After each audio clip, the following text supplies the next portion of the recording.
also came here. And also in the 16th century, and then we have another king that is the Untitled Chapter. So he was very smart king. He wanted to put his little campaign in place, and he built one of the statues, and he combined two religions.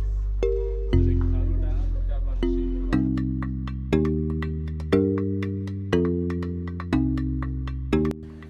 Sitting about 50 kilometers from Siem Reap, Phnom Kulen is considered to be Cambodia's most sacred mountain. Locals flock to the holy site daily to pray, leave offerings, stroll through the national park, or picnic next to one of the waterfalls.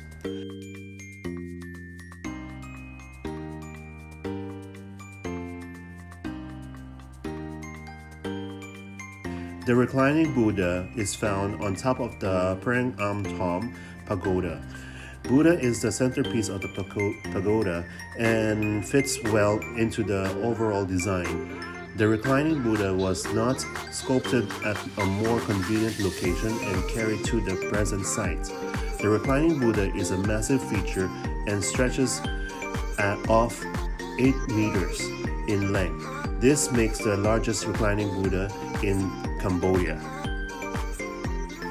The path of the peak passes the famous river of 1,000 Lingas, each is with carving of Hindu gods and symbols. The river sits in the base of Wat Prang Am Thom, a sacred temple and place of worship for Cambodians.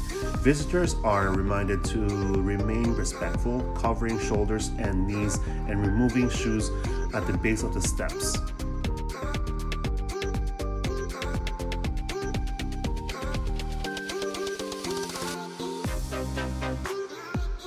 The waterfall, it is suitable for swimming and many locals taking a dip after enjoying a picnic there.